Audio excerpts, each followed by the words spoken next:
Bonjour, l'atelier CTC, ça fait longtemps. Donc on va faire un petit récap. Je rappelle que, en gros, moi j'ai une chaîne YouTube principale, Custom ton clavier, où voilà, je parle de clavier custom, j'en ai plus de 50 dans cette pièce-là. Et j'ai décidé de me lancer dans la fabrication de produits en rapport avec les claviers, avec des imprimantes 3D. Donc j'ai une Bambu Lab A1 et une Bambu Lab P1S. Et je me suis mis depuis maintenant mi-novembre, on a sorti un premier produit, le support de clavier, qui est en fait là, voilà, qui sert à supporter ces claviers. C'est incroyable, regardez, hop, waouh, c'est fou. Non mais en gros c'est un truc extrêmement niche pour ceux qui ont plusieurs claviers comme moi, donc c'est très niche et ça marche plutôt bien, hein. Ça marche nickel, j'en ai vendu une cinquantaine là déjà, c'est suffisant, voilà, j'en vends de temps en temps, ça me va. Mais depuis début décembre, on est sur un nouveau produit qui est le Fidget Clicker. Alors Fidget, ça veut dire que c'est un truc pour jouer avec, pour se détendre un petit peu, et Clicker parce que ça clique, puisqu'en fait c'est un switch. Voilà, pour ceux qui connaissent un petit peu les claviers, ça a la forme d'un switch, et en fait si vous regardez dedans, eh bien, c'est difficile de regarder dedans parce que j'ai mis un truc, dedans il y a un switch de clavier. Et ça fait plus d'un mois que je travaille là-dessus, et on arrive sur un prototype quasiment terminé, hein, on peut le voir, hein. Là, il est en plusieurs couleurs, il y a la petite chaîne en haut, c'est du PETG, et oui, PETG Sunlu, mais on va en reparler. Et en gros, voilà, on en est là, on est quasiment sur la fin du prototypage, et on va bientôt passer à la phase de, on va dire, marketing et mettre en vente le produit. Mais ça fait quand même un petit moment que j'ai pas fait de vidéo, ça doit faire 2 semaines, alors que j'avais dit que j'en ferais 2 par semaine, quelque chose comme ça. Et en fait, la raison, c'est juste que j'avais rien à dire. Moi, je veux faire des vidéos, des vlogs pour vous raconter ce qui se passe. Mais là, ça fait vraiment 3 semaines que je fais que d'imprimer ce Fidget Clicker en boucle pour améliorer un tout petit peu l'impression et changer 2-3 détails. C'est vraiment, je change un demi-millimètre, j'imprime. Un demi-millimètre, j'imprime. Et c'est ça depuis 3 semaines. Pour vous dire, là, j'en suis à la V81. Je pense que la dernière fois que j'ai fait une vidéo, on devait être à la V30. V peut-être 40. Tout ça pour en arriver à la même chose, mais juste avec des petits millimètres par-ci, petits millimètres par-là. Et ce qui donne ça, qui est quasiment final, je l'espère. Autre chose aussi qui m'a ralenti, c'est que je suis passé sur un nouveau produit. Jusqu'alors, j'utilisais le PETG de Bambu Lab, et j'ai décidé de passer au PETG de Sunlu, PETG Mat. Et j'ai mis beaucoup de temps à avoir un résultat propre et juste qui marche. Déjà pendant une semaine, j'arrivais même pas à imprimer, j'arrivais même pas à faire en sorte que ça tienne sur le lit de l'imprimante. C'est la première fois depuis que je fais des impressions 3D que j'ai des problèmes d'adhésion. C'est la toute première fois, et vraiment j'ai galéré, j'ai fait plein de settings, j'ai fait plusieurs calibrations et tout, et maintenant j'ai des settings qui marchent correctement, mais j'ai bien galéré, ça m'a bien bouffé quasiment une semaine à imprimer tout le temps, parce que de toute façon, voilà, à chaque fois ça prend au moins 1 heure d'impression, même pour une seule des parties, hein, ça prend beaucoup de temps. Mais là j'ai un résultat quasiment parfait en termes de finition pour moi, et pour de l'impression FDM comme ça sur quelque chose d'aussi petit. Je vais vous mettre des b-rolls et autres. Il y a encore des défauts que je veux résoudre avant de vraiment envoyer la production. Bon, moi depuis un mois j'ai aussi imprimé plein de trucs sur la A1, mais des trucs plus perso et des trucs pour la chaîne Custom ton clavier. Une des prochaines vidéos qui sort, il y a plein de choses que j'ai imprimées en 3D juste pour la vidéo, et c'est une nouvelle application que j'ai trouvée à mes imprimantes 3D, c'est fabriquer des objets pour faire mes vidéos de Custom ton clavier. En gros, dans un moment dans ma vidéo, je parle de la carte de la France. Et j'ai imprimé une carte de la France en 3D, j'ai trouvé un modèle, je l'ai imprimé, et comme ça me fait un joli b-roll. Voilà, c'est un peu ma nouvelle utilité de mes imprimantes 3D, c'est de faire ça, et notamment de la A1. Tout ça pour dire que voilà, j'avais rien à vous dire. Je vais pas faire des vlogs pour faire des vlogs. Si je vous fais un vlog en vous disant, là j'ai bougé de 1 demi-millimètre ici, 1 demi-millimètre là, voilà, à demain. Non, donc je vous sors des vlogs maintenant quand j'ai des choses à dire, et là il y a des choses à dire. J'ai changé de PETG, maintenant il marche bien, je le trouve très bien, le PETG Mat Sunlu, en blanc et en noir du coup, j'ai pas encore essayé en gris, mais déjà j'ai essayé ces deux-là, c'est très bien. Un changement assez important que j'ai fait au design, c'est qu'il y a des aimants pour tenir la partie haute et la partie basse, on peut le voir plus facilement sur un qui n'a pas la chaîne, voilà, ça tient avec des aimants. Mais ce que j'ai fait, parce qu'avant ça tenait juste avec les aimants comme ça, c'est que j'ai enfoncé un petit peu plus les aimants de la partie basse, genre de 0,2, 0,3 mm, et j'ai ressorti les aimants pareil à ce niveau-là, ce qui fait que maintenant, oui, ça tient avec la force des aimants, mais ça coince aussi l'aimant de la partie haute dans le petit trou de la partie basse, ce qui fait qu'il n'y a aucun jeu. C'est-à-dire que maintenant, si je bouge, si je force à fond sur les côtés ou sur le haut, voilà, comme ça, de haut en bas ou sur les côtés, ça ne bouge pas. Alors qu'avant que je fasse ça, bah évidemment, ça bougeait, puisque l'aimant, il peut pas non plus tenir indéfiniment. Mais maintenant que l'aimant, il est enfoncé dans la partie basse, eh bien, ça ne bouge plus. Donc maintenant, il faudrait vraiment le jeter par terre ou le faire tomber assez fort, je pense, pour qu'il s'ouvre, sachant que, de base, moi, je vais mettre un petit chaînon comme ça. Avec le chaînon, c'est fini. Ça ne peut plus bouger, ça peut pas sortir, le switch peut pas s'en aller, c'est terminé. Donc après, ça dépend si les gens veulent utiliser le petit chaînon ou pas. Pour être honnête, j'ai essayé de le mettre à mes clés. Je l'ai utilisé 2 jours et je l'ai retiré. Parce que pour moi, c'est trop gros. Après, je sais qu'il y a des personnes qui adorent avoir des énormes trucs à leur porte-clés. J'en ai vu plein et on me l'a dit en commentaire. Donc pour ces personnes-là, ça posera pas de problème. Moi, j'avoue que ça me dérange un peu. C'est un petit peu gros pour avoir un truc dans mon porte-clés comme ça. De toute façon, moi, ce que je voulais, c'est un truc pour être utilisé chez moi. Parce que c'est pour moi que je fais ça à la base. Hein. Parce que moi, j'adore les trucs comme ça. J'adore les fidget clickers, ce qui me permet de un peu passer le temps et quand je suis stressé, j'appuie dessus. Et j'adore, hein, le bruit qu'il fait, c'est incroyable. Et je sais que chez moi, je ne vais pas utiliser la petite chaîne. Je vais le garder comme ça dans ma main, dans ma poche, sur mon bureau et je vais le laisser comme ça. Et au final, le petit truc que j'ai rajouté pour pouvoir mettre le chaînon, c'est pas moche. Franchement, je peux le laisser comme ça ne me dérange pas. Même si je mets pas de chaînon, c'est plutôt cool. Donc je suis très très content, on est à un stade vraiment très proche de la fin. J'ai encore envie de peaufiner un tout petit peu quelques détails parce que je veux que ce soit le plus parfait possible en termes de finition. Mais on est très très bien et en termes de fonction, pour moi il est quasiment terminé. J'ai quand même noté quelques petits défauts, notamment parce que là ce que j'ai fait c'est que j'en ai 4, je vais vous les montrer mais j'en ai mis 4 avec 4 types de switch différents. Là c'est celui avec le switch clicky.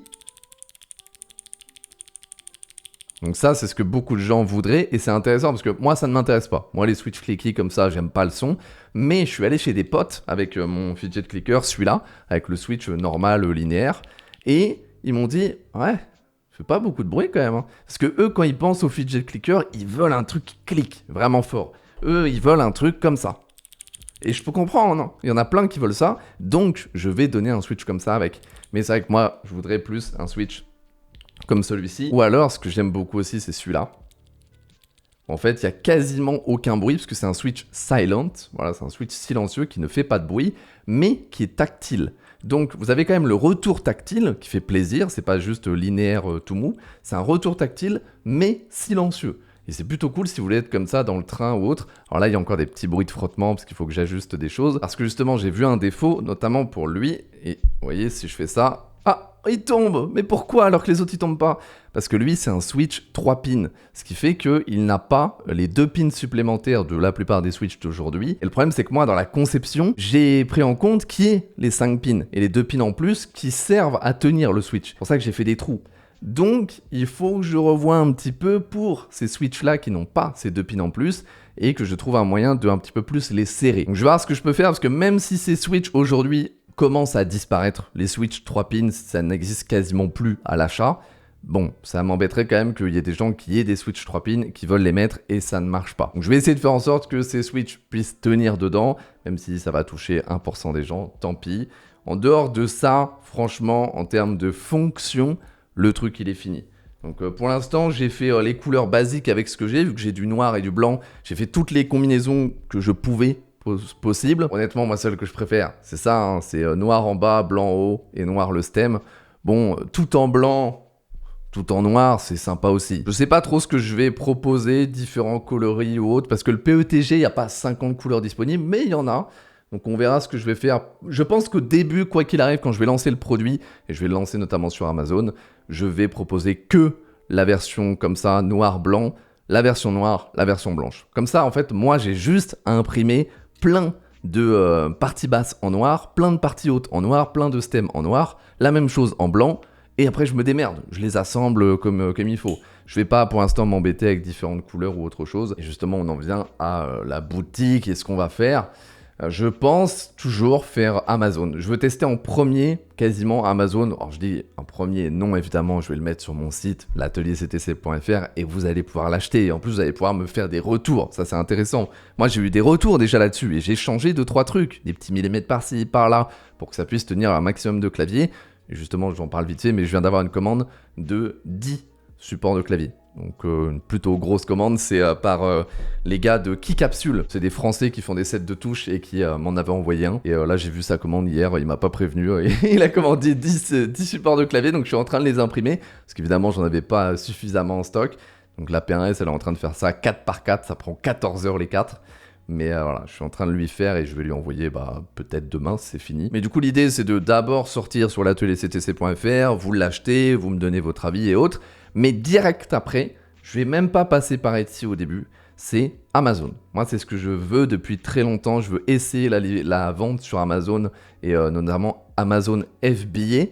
Je crois que c'est ça le terme, c'est-à-dire que c'est eux qui gèrent la vente, qui gèrent tout. Toi, tu leur envoies un carton rempli de ton produit.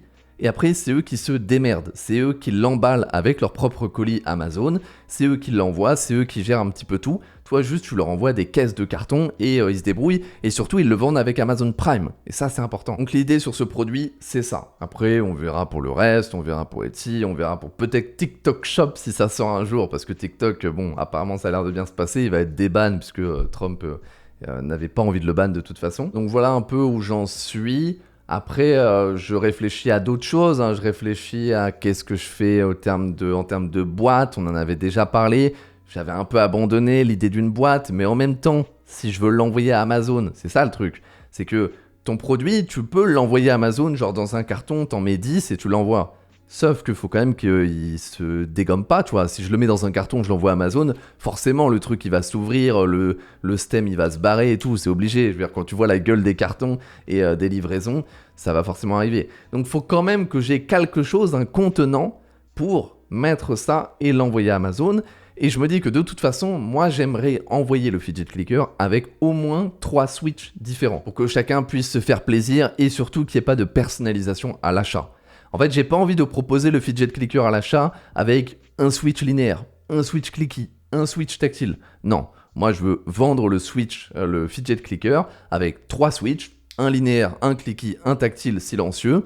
Je leur envoie comme ça, et après, vous, de votre côté, si vous voulez mettre d'autres switches, vous achetez d'autres switches et vous les mettez dedans. Mais je vais pas proposer une personnalisation au niveau des switches, sinon, en termes de commandes, c'est même plus possible. Il faudrait que j'envoie à Amazon 50 références de fidget clicker différents, c'est pas possible. Du coup, je réfléchis à une boîte où je mettrai le fidget clicker, et soit 2 switches plus le 3e dedans, soit les 3 directement à l'extérieur. Je pense que j'en mettrai quand même un dedans, c'est quand même plus simple. La question c'est, est-ce que je fais une boîte en impression 3D? Alors là, j'ai quand même réfléchi, je me suis dit peut-être une boîte à visser. Parce qu'en impression 3D, le système de vis, ça se fait vraiment bien, ça marche nickel. Donc je pourrais faire une boîte un peu ronde comme ça.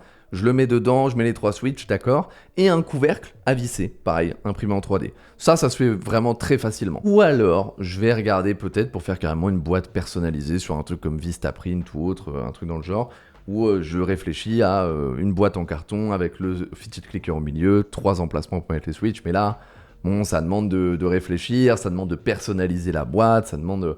Donc je sais pas, je réfléchis encore. Je pense que je vais tester une boîte imprimée en 3D. Je vais faire juste, c'est con, hein, je vais faire un cylindre, enfoncer le modèle 3D du fidget clicker que j'ai déjà, l'enfoncer dans le modèle 3D du cylindre, et ensuite faire un couvercle avec un pas de vis et basta, hein. Ça va être que ça. Hein. Le but c'est juste, j'ai une boîte, j'ai un cylindre, j'en mets 30 dans un carton et j'envoie le carton à Amazon et il se démerde. Bah, c'est ça le but. Je pense quand même que si je fais ça, j'ai déjà réfléchi, peut-être que je vais quand même acheter des stickers avec mon logo et je mettrai le sticker sur le rond du cylindre.